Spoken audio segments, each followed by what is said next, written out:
So, hi kids, how are you? I'm your master teacher Ambika Sharma and today we are going to talk about the notes making. कैसे बनाते हैं हम लोग notes? अब देखो, एक बात बहुत सिंपल सी है बच्चे, आपके बोर्ड एग्जाम्स आने वाले हैं, आप लोगों की डेट शीट आ गई हुई है ना? सो इस टाइम पे एक स्ट्रेस तो होगा, कोई चैप्टर कैसे पढ़े, उसके नोट्स कैसे बनाए और नोट्स बनाए या ना बनाए। यहाँ पर मैं आपको एक सिंपल से एक शॉर्टकट तरीके से बताऊंगी कि नोट्स कैसे बनाने हैं और नोट्स क्यों बनाने हैं, right? When it comes to notes क्यों बनाने, देखो बच्चे सिंपल सी बात है, आप लोगों ने जो अपना टर्म 1 दिया है उस टर्म 1 में आपने सिर्फ और सिर्फ एमसीक्यूज किए हैं, राइट? लंबे समय से आपको लिखने की प्रैक्टिस चली गई है। जो बच्चे नीट के लिए तैयार कर रहे हैं या इवन बोर्ड्स की भी तैयारी कर रहे हैं वो थोड़ा बहुत लिखते होंगे, लेकिन उतना रेगुलर बेसिस पर मुझे नहीं लगता कि कोई भी बच्चा लिखता होगा, राइट? फिजिक्स के क्वेश्चन सॉल्व करिए लाइक दिस, लेकिन प्रॉपर पॉइंट्स में लिखना है ना, कि कैसे किसी आंसर को फ्रेम करना है, हम शायद भूल चुके हैं, क्योंकि 11th भी ऐसे ही निकल गया, टर्म 1 में हमारे पास एमसीक्यू आ गए। सो टर्म 2 को बेटर करने के लिए नोट्स कैसे बनाएं ताकि हमारे मार्क्स भी इंप्रूव हो। सबसे पहली बात बच्चे, जब हम नोट्स मेकिंग की बात करते हैं, so notes definitely neat and clean तरीके से होने ही चाहिए, क्लीन एंड क्लियर, ताकि आप जब बार बार रिवाइज करो तो आपको वो चीजें रिटेन्ड रहे। ऐसा ना हो कि कुछ भी हौच पौच लिखा है, खुद को खुद का लिखा समझ में ना आए, राइट? कोशिश करो कि नोट्स बनाते टाइम भी आप ऊपर एक प्रॉपर टाइटल, एक प्रॉपर टॉपिक और उसके अंडर सब टॉपिक्स लेके चलो। हमेशा इस चीज का ख्याल रखना बच्चे। ये पैराग्राफ्स में, ये पॉइंट मैंने पता नहीं एन नंबर ऑफ टाइम्स तुम लोगों को एक्सप्लेन किया है कि पैराग्राफ्स में लिखना बंद कर दो, राइट? जब भी कोई नोट्स भी बनाने हैं, पेपर में भी अटेम्प्ट करना है, पॉइंट्स में लिखना, वो पॉइंट्स एकदम आपको भी क्लियर होंगे, पढ़ने वाले को भी क्लियर होंगे, हमेशा इसको याद रखना, राइट? और उसके अलावा बच्चे नोट्स में ना भर भर के चीजें नहीं लिखनी है, प्रिसाइज, टू द पॉइंट। एक क्वेश्चन पूछा उसका आंसर, एक क्वेश्चन पूछा उसका आंसर, इस तरह से, राइट? टू द पॉइंट, कोई कहानी नहीं। हाँ, पेपर में कुछ नहीं आया तब तो कहानियां करनी पड़ेंगी, लेकिन अभी के लिए नोट्स मेकिंग के लिए वो कहानियां अवॉइड कीजिए। इजी लैंग्वेज में आपने उस टॉपिक से क्या समझा है उसी के बेसिस पर बच्चे पॉइंट्स को नोट किया करो, ट्राई किया करो, जहां पॉसिबल है टेबल्स बना दिए, फ्लो चार्ट्स बना दिए, उन फ्लो चार्ट्स को पेपर में भी बनाओ। आपके एग्जामिनर भी इंप्रेस होंगे कि बच्चे ने हट के किसी चीज को प्रेजेंट किया है। पेपर में नंबर बच्चे तुम्हारी प्रेजेंटेशन की है, हमेशा याद रखना। तुम्हें कितना आता है वो मैटर करेगा, लेकिन उतना नहीं, लेकिन तुमने पेपर पे कितना उतारा है वो सबसे ज्यादा मैटर करता है। जितने अच्छे से तुम पेपर पे अपने आंसर को उतार पाओगे, तुम्हारे उतने अच्छे मार्क्स पॉसिबल हैं। इसीलिए कई बार कहा भी जाता है, भाई बोर्ड एग्जाम्स के बेसिस पे कुछ भी जज मत करो, हो सकता है मैंने जो पढ़ा हो वो सारे का सारा बोर्ड एग्जाम्स में आ गया हो, लाइक दिस, राइट? तो जितना हो सके टेबल्स को, फ्लो चार्ट्स को बनाओ, रफ डायग्राम्स की प्रैक्टिस करते रहो। बायोलॉजी के लिए ये बहुत इंपॉर्टेंट है। और सीक्वेंस कभी भी मत छोड़ो, कभी भी सीक्वेंस मत छोड़ो। अब तुम बोलोगे मैम ये कहां से ले आए आप, है ना मैम, हम तो नोट्स की बात कर रहे थे, ये कहां से आ गया? बच्चे ये तुम्हें भी पता है, तुम्हारे सिलेबस का टॉपिक है। अब मैं तुम्हें ये बताऊंगी, तुमने एनसीईआरटी से या किसी भी कहीं और से भी अगर नोट्स बना रहे हो, कैसे बनाने हैं, राइट? क्योंकि बच्चों की बहुत बार ये क्वेरीज आती है, मैम नोट्स कैसे बनाएं, कैसे चीजों को, इंपॉर्टेंट चीजों को लिखें या नहीं। सबसे पहली बात, पॉइंट्स में बनाने हैं, इंपॉर्टेंट पॉइंट्स पकड़ने हैं, टू द पॉइंट चीजें लिखनी है। यहाँ पे है माइक्रोब्स इन सीवेज ट्रीटमेंट, मैंने तुम्हें करवाया भी है, जल्दी ही दोबारा करवाऊंगी। सो अगर मुझे इस चैप्टर को बुक से पढ़ना है, मुझे इसके नोट्स बनाने हैं, मैं क्या करने वाली हूँ? माइक्रोब्स की बात है, सीवेज ट्रीटमेंट की बात है, what am I going to do? मैं पहले टाइटल दूंगी कि हाँ जी sewage treatment, microbes in sewage treatment या simple sewage treatment, right? And then what am I going to do? जबकि आपका जो पैटर्न है, मैंने उस पे वीडियो बनाया है, उस पैटर्न में आपको केस स्टडी का क्वेश्चन आएगा 5 नंबर का, राइट? अदरवाइज बच्चे आप लोगों के पास ऐसे पार्ट्स में क्वेश्चन आते हैं। तो अगर मुझे अपने नोट्स बनाने हैं, अपने फाइनल एग्जाम की प्रिपरेशन करनी है, सबसे पहले मैं यहाँ पर सीवेज का डेफिनेशन लिखूंगी कि व्हाट इज सीवेज, राइट? यहीं से मुझे मिल जाएगा। जैसे municipal waste water is also called sewage, major component of waste water is human excreta. So ultimately मैं यहां से पॉइंट्स बना सकती हूँ, municipal waste water, human excreta, all that making is what they are making the sewage which is organic in nature. यहाँ पे दे रखा है ना कि sewage is having organic matter and microbes, so simply I can write it कि sewage क्या है? म्यूनिसिपल वेस्ट है having human excreta which is organic in nature. मैंने इस पूरी 3 लाइनों को इस एक लाइन में खत्म कर दिया।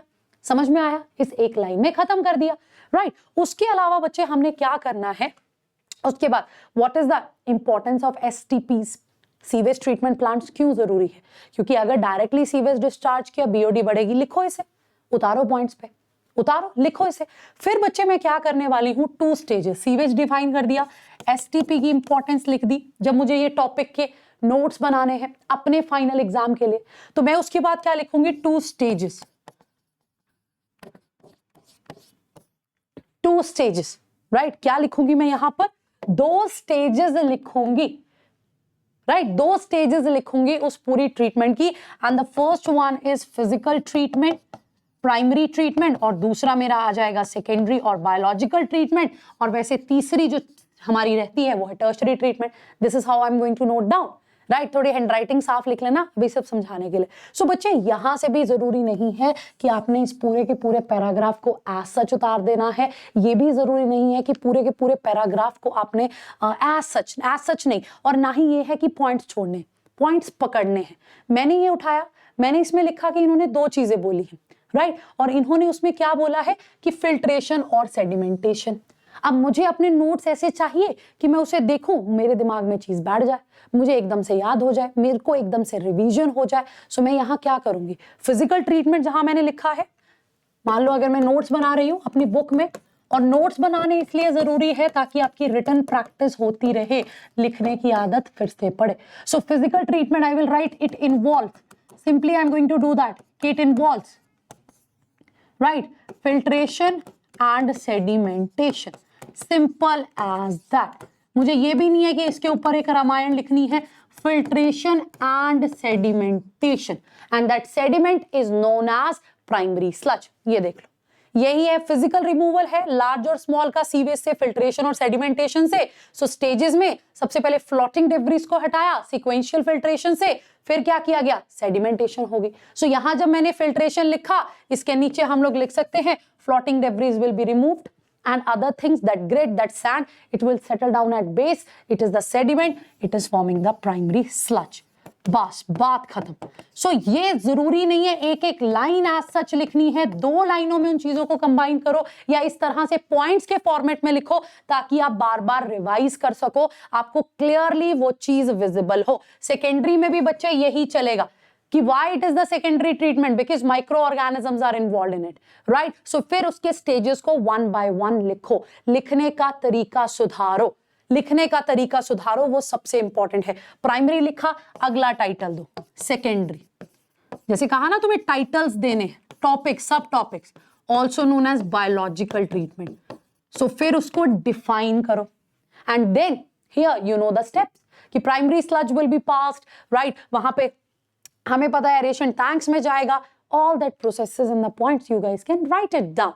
so जब आप उसको लिखोगे, उसको देखोगे, वो चीज प्रेजेंटेबल होगी, राइट, वो चीज प्रेजेंटेबल होगी, वही आपकी हैबिट रहेगी फाइनल्स में भी लिखने की, because still you people are having time.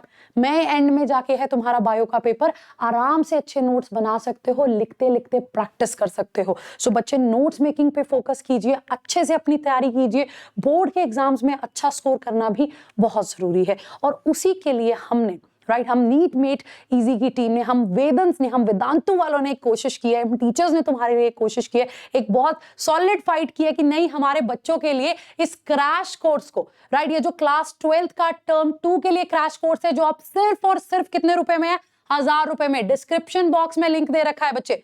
पहले इसकी प्राइस 3000 थी, 3000 से 2000 पे आया, लेकिन फिर हमारी तरफ से ये रहा कंट्रीब्यूशन कि ठीक है, बच्चों के पेपर सर पर है, बच्चे ऑलरेडी स्ट्रेस्ड हैं, पिछले साल नहीं दे पाए पेपर, सारे नहीं, कुछ बच्चे नहीं पेपर दे पाए, इस बार बच्चे पेपर देने वाले हैं, और इन्हीं बोर्ड एग्जाम्स के रिजल्ट के बेसिस पर आगे जाके उनकी सिलेक्शन अफेक्ट होगी, राइट, उनकी एडमिशंस अफेक्ट होगी। सो क्यों ना हम बच्चों को कोई ऐसी चीज प्रोवाइड करें जो हर एक बच्चा अफोर्ड कर सके, हर एक बच्चा अच्छे से अपने मार्क्स को स्कोर कर सके बच्चे। सो यहाँ पर जो कोर्स तुम्हें पहले 2000 रुपए में मिलता था, अब वो कोर्स तुमको सिर्फ 1000 रुपए में मिलेगा, और जो रिमेनिंग पार्ट है उस फीस का, वो हम लोग कॉन्ट्रीब्यूट करने वाले हैं। ऐसा नहीं है कि वो छूट गया, वो हम टीचर्स मिलके कंट्रीब्यूट करने वाले हैं बच्चों के लिए, कि ठीक है, बहुत अच्छी बात है, इतना उनकी तरफ से हो गया, इतना हमारी तरफ से, लेकिन बच्चों अब तुम्हें अगली कोशिश करनी है, राइट? नहीं है भरोसा, डिस्क्रिप्शन बॉक्स में जाओ, लिंक पे जाओ, देखना वहां पे मेरा कूपन कोड आ जाएगा, लगाओ। राइट? सो वो पार्ट हमारी साइड से जाएगा हमारे बच्चों के लिए एक कंट्रीब्यूशन की तरह कि ठीक है, 1 साल का गैप भी ले लिया है, अब अच्छे से पढ़ाई कर लेंगे, सीख लेंगे। सो बच्चे अच्छे से नोट्स बनाइए, इस क्रैश कोर्स में जरूर इनरोल करना बच्चे, राइट? और बहुत सारी रिक्वेस्ट के बाद ये क्रैश कोर्स दोबारा से आया है। बहुत बार बच्चे बोलते थे कि मैम कुछ तैयारी नहीं हो रही है, समझ में नहीं आ रहा है, क्या करें क्या ना करें, बस दिमाग में थॉट्स घूम रहे हैं। जस्ट टू अवॉइड दैट तुम्हें एक स्ट्रक्चर्ड प्लान दे रहे हैं ताकि तुम्हें सिर्फ क्या करना है, क्लासेस लगी, ठीक है, होमवर्क मिला, करो, बात खत्म। इतना कर लोगे तुम्हारा पेपर निकल जाएगा, बहुत अच्छे मार्क्स से निकलेगा, राइट? साथ के साथ तुमको स्ट्रैटेजीज हम देते रहेंगे how to write. So description box में लिंक दे रखा है, जिसने अभी तक नहीं ज्वाइन किया फटाफट ज्वाइन करो, क्लिक करो और अभी के अभी ज्वाइन करो, क्योंकि ये क्रैश कोर्स में देखो टेस्ट सीरीज है, असाइनमेंट्स है, राइट? डाउट सॉल्विंग तुमको मिल रही है, तुम्हारी एक एक प्रॉब्लम का सॉल्यूशन है इसमें। So go to the description box, just use the coupon code AMSPRO। 1000 रुपए में तुम्हें ये क्रैश कोर्स मिलेगा, बाकी की फीस हम देख लेंगे, ठीक है बच्चे? So go and give it a try, अपनी तैयारी अच्छे से करो, कुछ महीने हैं, please get out of your comfort zone, right? So all the best, take care, we are always there with you, bye.